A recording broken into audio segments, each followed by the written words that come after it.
Tercera temporada de Teoría Práctica. En el programa de hoy vamos a abordar un tema de actualidad, el mal uso de la tecnología. ¿Cuáles son los síntomas que hay que tener en cuenta?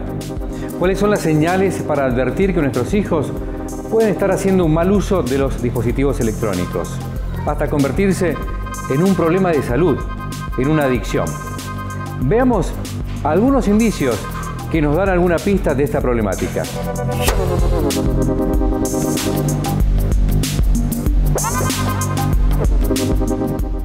El año pasado se llevaron a cabo en Buenos Aires jornadas anuales de la Organización Mundial de Psicoanálisis que cada año abordan una temática de gran interés social. El título de la jornada fue Hiperconectados, con lo cual nos da ya podríamos decir una señal, un dato del impacto que esto tiene a nivel social. Diría que no es nueva. El programa de adolescencia se crea en el año 2003 y lo que sería el área de salud mental del programa, ya en el año 2004-2005 empezamos a trabajar en torno a este tema, realizando una investigación. Una investigación a la cual nos vemos llevadas, la hicimos con la médica psiquiatra y yo como psicóloga. Y nos vemos llevadas por algo que se nos empieza a presentar cada vez más frecuentemente a nivel de la clínica, que son distintos motivos de consulta, distintos síntomas que presentaban los adolescentes, y en donde a partir de la exploración y las entrevistas al detalle con los padres, con el adolescente, vemos que hay un denominador común y que es un uso, por así decirlo, no diría adictivo, pero sí un uso abusivo de los objetos tecnológicos.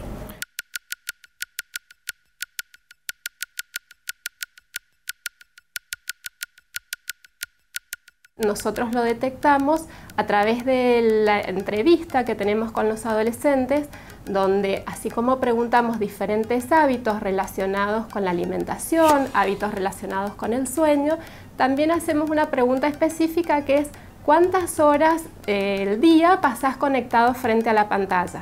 Y ahí nos damos cuenta que la mayoría de las veces ellos ni siquiera tienen contabilizadas las horas que pasan conectados. Les hacemos como ejercicio, bueno, cuántas horas pasás frente a los videojuegos, cuánto frente al chat, cuánto frente a la tele, y realmente en la mayoría de los casos supera ampliamente lo que se recomienda para estas edades. Estos síntomas que empezábamos a vislumbrar tenían que ver con tres esferas fundamentales. Una, la relación del adolescente a su cuerpo, en donde se presentaban, por ejemplo, síntomas como insomnio. Y entonces, insomnio, y entonces a veces ese insomnio tenía que ver con algo de la patología, pero interrogando un poquito más, la madre como sin querer comenta y que sí, que se acuesta a las 11, pero se pasa hasta las 3 con el celu y que no se lo pueden sacar, o que se queda viendo tele hasta las 3 de la mañana y entonces después no se puede dormir. Por ejemplo, no estaba referido eso como problema, sino que lo íbamos extrayendo. El problema era el insomnio. Y a partir de las preguntas y demás extraíamos un uso un poco, podríamos decir, desregulado de los objetos tecnológicos. Los chicos a veces manifiestan que están muy cansados, que no tienen el rendimiento que tenían antes en la escuela, que ha disminuido su rendimiento y su capacidad de concentración, y cuando preguntamos sobre este tema nos cuentan que a veces se acuestan temprano, pero se acuestan con los celulares o con los videojuegos, y eso hace que se retrase el horario en que realmente empiezan a dormir. Pasan horas, ¿sí? con las pantallas activas, mirándolas, chateando, ingresando a redes sociales. buscando información, a veces información que no es útil, ¿sí? Si no es para pasar el tiempo, nada más. Se alteran ciclos de sueño porque lo hacen en horarios a la noche, se quedan despiertos. Entonces eso empieza a afectar el proceso de aprendizaje. Tienen efectos clínicos negativos, por ejemplo, las horas pantallas que un niño permanece está directamente relacionado al sedentarismo. ¿Sí? El sedentarismo que viene acompañado de sobrepeso y obesidad. ¿Sí? Numerosos ya son los estudios que relacionan directamente la cantidad de horas pantallas con el sobrepeso y la obesidad. También, por ejemplo, alteraciones en la vida de relación. Esto que estaba asociado al sedentarismo se relaciona también a las ausencias en las actividades en los clubes, en las actividades deportivas, en donde comparten horas libres y horas de juego, en las plazas, en los parques, que también es fundamental a nivel social, no solamente físico. Como otra característica a nivel físico pueden haber alteraciones posturales, pueden haber dolores corporales debido a las contractura muscular que puede haber alteraciones a nivel ocular, inyección conjuntival, que es la irritación de las conjuntivas al estar la cantidad de horas expuestos a una pantalla, eso puede ser riesgoso. Y también puede afectar desde lo clínico los patrones normales del sueño. ¿Sí? Tienden a quedarse en las noches, esto provoca insomnio, irritabilidad, aislamiento, cambios en el humor. El mal uso de la tecnología, tema que estamos abordando en Teoría Práctica. Ya volvemos y tenemos más material para compartir con ustedes.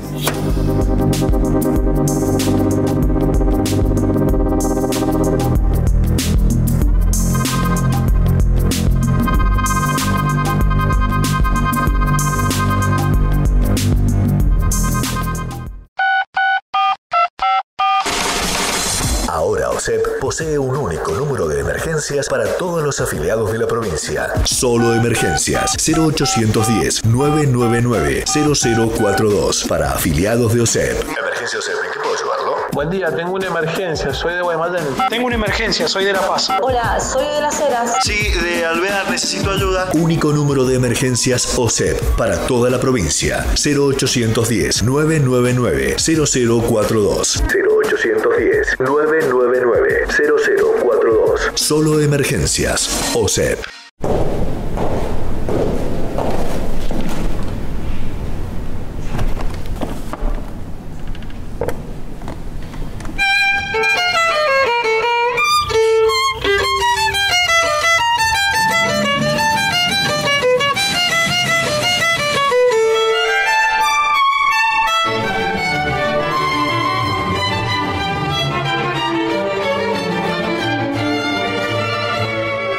Del 9 al 16 de abril, música clásica por los caminos del vino. Mendoza, Argentina.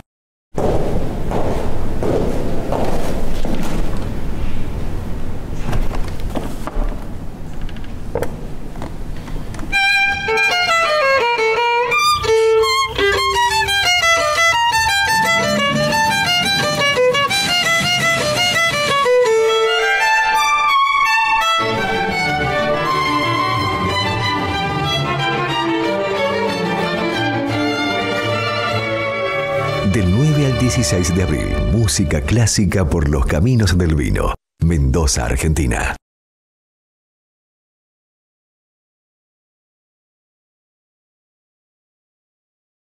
En el 2015 firmamos convenio con el CONICET, donde el CONICET nos hizo la transferencia de tecnología para la Municipalidad de Junín y comenzamos a trabajar con el tema de ladrillos de PET. El tema de los ladrillos de PET se terminó de formar el ladrillo, de conformar el ladrillo hace unos 6 meses atrás, después de muchas pruebas y ensayos. Todo eso fue un proceso que nos llevó varios meses hasta lograr un ladrillo apto para nuestra zona y hace muy poquito, hace 2 semanas atrás, se inauguró la primer casa de ladrillos de PET en la Argentina. La proyección a futuro es cada casa social que se entregue en el departamento, que sea elaborada con este material, tiene muchas condiciones y muchos beneficios extra a un ladrillo convencional.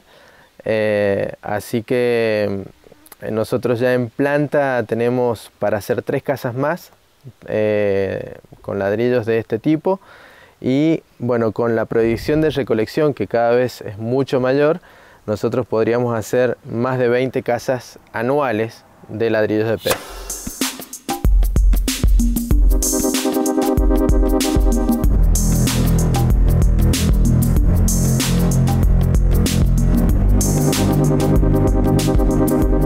¿Cómo detectan los profesionales cuando estamos frente a un mal uso de las tecnologías?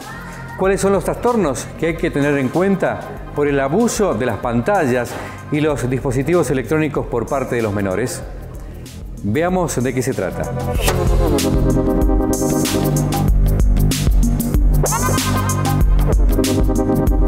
Los pacientes llegan al servicio de diferentes maneras.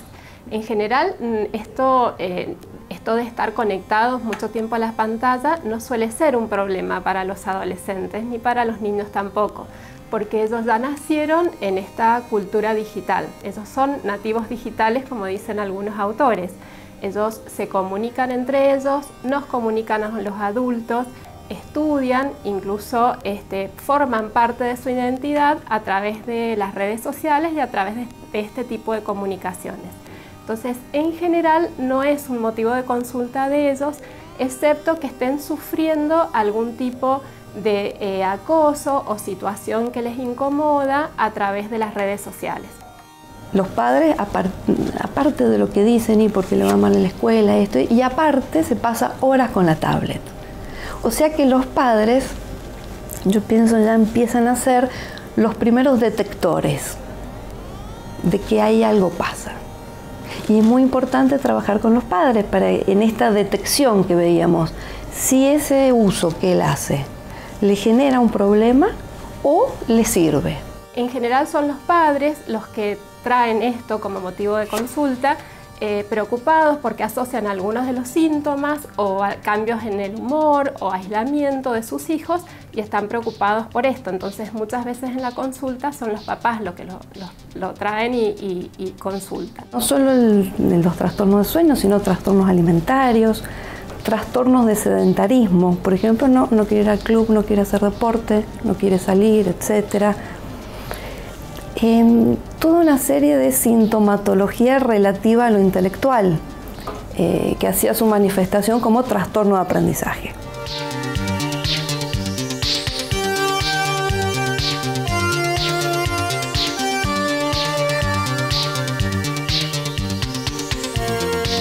En general llegan derivados por el colegio, por bajo rendimiento y falta de hábitos de estudio. Caen las calificaciones y se ve una disminución en la calidad de los aprendizajes de los chicos. Cuando uno empieza a indagar sobre el motivo de consulta y sobre qué traen, más los hábitos, el tema de los hábitos de estudio, el tema de organización del tiempo, lo que suele verse es que hay una desorganización de los tiempos en los que se dedican a estudiar y a las actividades escolares. Actualmente es difícil llegar al adolescente, porque él mismo está en este mundo en donde el saber ya no lo va a buscar ni a un adulto, ni a lo mejor a un psicólogo, no va esperando un saber allí, sino que el saber lo tiene en su celular. Los medios audiovisuales en general proveen estímulos más rápidos, mucho más intensos, que impactan a más de un sentido. Entonces eso genera, ¿sí?, una atracción hacia ese tipo de manera de incorporar la información. El exceso es el que en mi opinión es negativo, ¿sí? Cuando el chico elige por ahí estar en internet, mirando páginas de internet, en lugar de estar haciendo deporte, ¿sí?, se está privando de algo importante para su salud. ¿sí? Pero si eligiera solo hacer deporte y quedarse afuera de lo otro, también se estaría privando de algo que es importante también incorporar. En general lo que nosotros trabajamos es lograr puntos de equilibrio entre las diferentes actividades. Por supuesto que puntos de equilibrio no significa igual cantidad de tiempo, ¿sí? Durmiendo, haciendo deporte, alimentándose, usando la tecnología. No, los tiempos no son iguales, son tiempos relativos. Entonces, uno habla de por día, que los chicos no estén expuestos más de unas 2 horas a tecnologías digitales. Lo que pasa es que ahora ellos lo tienen consigo permanentemente. Entonces, están haciendo una actividad y al mismo tiempo, en simultáneo, están usando la tecnología digital. Eso también implica que nos ordenemos, pero no es solo la población joven, ¿no? Los niños y adolescentes, el adulto también está en un lugar, ¿sí? Uno entra a un banco en donde no puede usarse el teléfono y hay una sensación de, bueno, si pasa algo, si me llaman, si me necesitan. Entonces con los chicos también pasa esto, el estar con el teléfono apagado para hacer otra actividad puede significar quedarme afuera de lo que está pasando.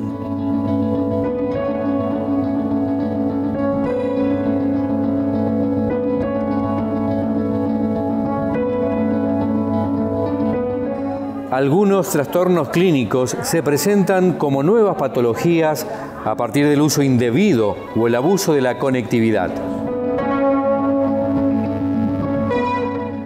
Casos de nomofobia, que esto es un neologismo que deriva del inglés, no mobile phone phobia, que es un medio que es incontrolable a olvidarse el celular, a quedarse sin batería, al estar en lugares sin conexión, y tiene síntomas que son específicos, por ejemplo, ansiedad, taquicardia, pensamientos obsesivos, intranquilidad. ¿Sí? Todos estos están ya descritos como un nuevo síndrome. Y también es importante dentro de los efectos negativos, por así decirlo, el hecho del ciberacoso, que viene del inglés del ciberbullying, que es el acoso o en realidad el abuso de poder que se ejerce sobre una persona o un grupo con el objeto de provocarle un daño físico, psíquico, emocional, social, mediante el uso de tecnologías. En el próximo bloque, ¿cómo abordamos estos desafíos que tenemos los adultos para que las tecnologías se conviertan en un beneficio y no en un perjuicio para los menores?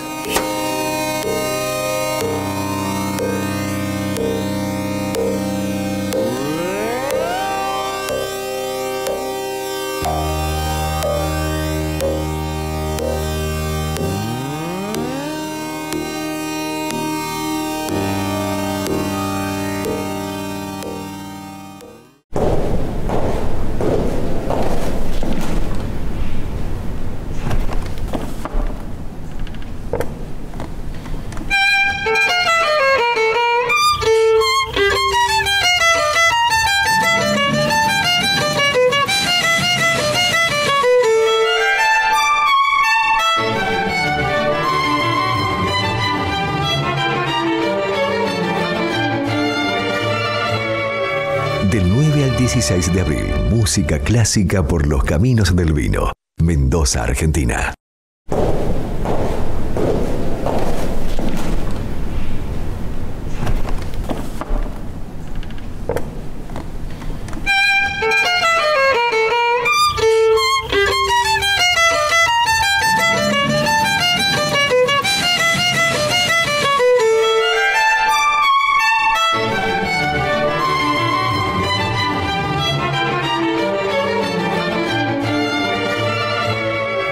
Del 9 al 16 de abril, música clásica por los caminos del vino. Mendoza, Argentina.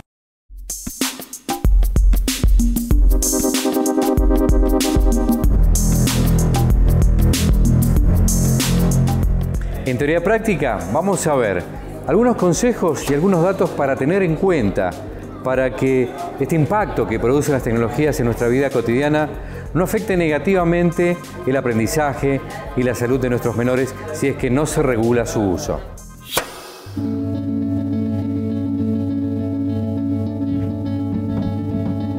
En general no hay conciencia en las familias de la cantidad de tiempo que pasan los chicos conectados frente a las pantallas. A veces los adultos no tenemos conciencia del tiempo que estamos frente a las pantallas tampoco. Entonces hay recomendaciones que empiezan desde edades muy tempranas. Por ejemplo, desde la pediatría se recomienda que los chicos no tomen contacto con las pantallas antes de los 18 o 24 meses.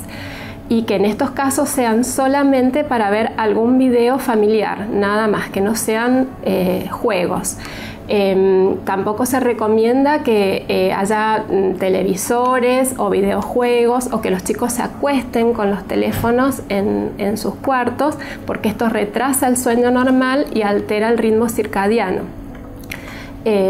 Esta conciencia tiene que estar desde edades muy tempranas, porque es muy difícil establecer un límite en la adolescencia si no se ha iniciado en edades más tempranas de la vida. Según la Sociedad Americana de Pediatría, todo niño menor de 2 años no tendría que tener exposición a ningún tipo de pantalla, ¿sí?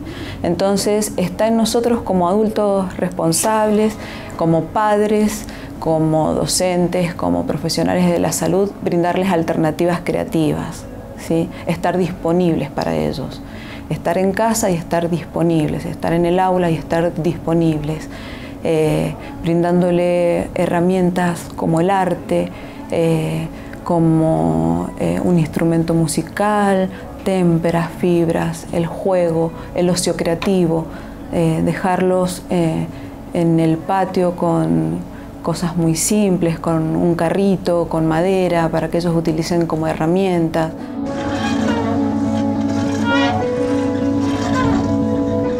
La Academia Americana de Pediatría recomienda entre 2 a 3 horas de pantallas en total, lo cual significa horas de televisión, de videojuegos, de celular, lo cual en general está superado ampliamente por las horas que pasan los chicos conectados. En un estudio que se hizo en Argentina, la conexión de los chicos promedio a las pantallas es de 6 a 8 horas. Promedio. Esto significa que hay chicos que se conectan 3 o 4 y otros mucho más. Es muy difícil el tema de poner límite.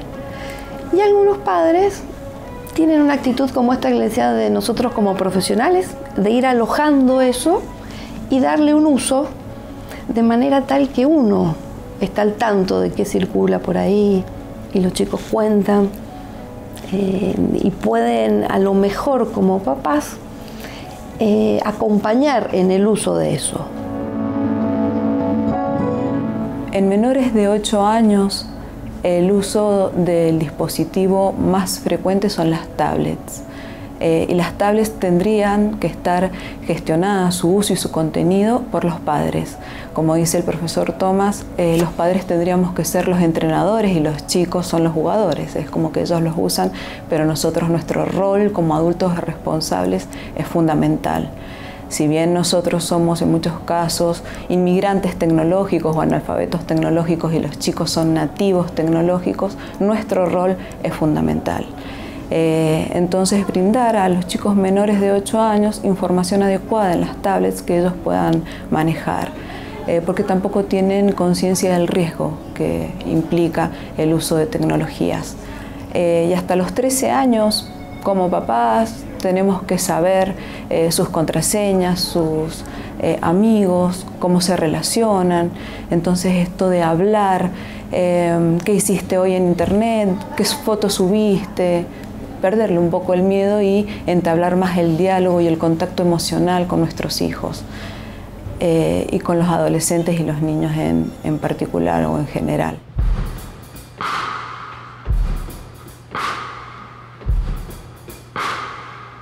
Parece que uno de los grandes desafíos que tenemos como adultos es aprender e incorporar estas tecnologías, que los chicos los manejan mucho mejor que nosotros. Entonces se produce esta dualidad, ¿sí? en donde se ve que la autoridad del docente o del padre, del adulto en general, ¿sí? sobre este tema se ve disminuida respecto a un adolescente o un niño incluso que lo maneja mucho mejor, ¿sí? casi siempre esto de la transmisión del conocimiento de generaciones adultas a las generaciones más jóvenes ha tenido que ver con la experiencia acumulada por estas generaciones más adultas. Entonces esa experiencia acumulada históricamente le da más autoridad sobre el contenido a transmitir. Cuando aparecen todos los medios digitales y en general la población adulta empieza a tener como cierto miedo, recelo, inseguridad con el uso de esta tecnología, se invierte ese rol de autoridad pedagógica o autoridad de enseñanza. Y el niño, el adolescente, comienza a tener mayor conocimiento que el que le está enseñando. Entonces ahí se produce un conflicto de desautorización, ¿sí? Y entonces ese sabe menos implica que su experiencia también puede ser tomada en menos. Entonces, como adultos tenemos el gran desafío, me parece, de aprender todo esto, de incorporarlo, de no tenerle miedo. Porque hay que pensar que todo esto, el hiperconectados, el objeto tecnológico, es un dato de la época. Entonces todos estamos incluidos allí. No podemos quedar por fuera de eso. Sí, importante ver qué hace cada uno con ese dato que nos propone la época. Y al momento actual, todas las investigaciones no tienen un carácter conclusivo, porque no están hechas, digamos, con suficiente tiempo transcurrido. Como les decía, no se puede decir si un chico va a ser más o menos inteligente por el uso de las pantallas, si va a ser más o menos agresivo. Sí, yo creo que en función del caso, ahí sí uno como profesional puede hacer ciertas orientaciones, orientar determinado uso, y esto con el acompañamiento de los padres. En cuanto a los hábitos saludables, el deporte y la actividad física programada es fundamental. Es una de las herramientas que nosotros podemos ofrecer como alternativa a estos espacios o lugares en donde se han introducido las TICs. ¿Sí? El deporte no solamente sirve para sociabilizar, sino que también actúa también como medio para tener una vida saludable en cuanto a alimentación, en cuanto al desarrollo de la masa muscular, en cuanto al trabajar posturas.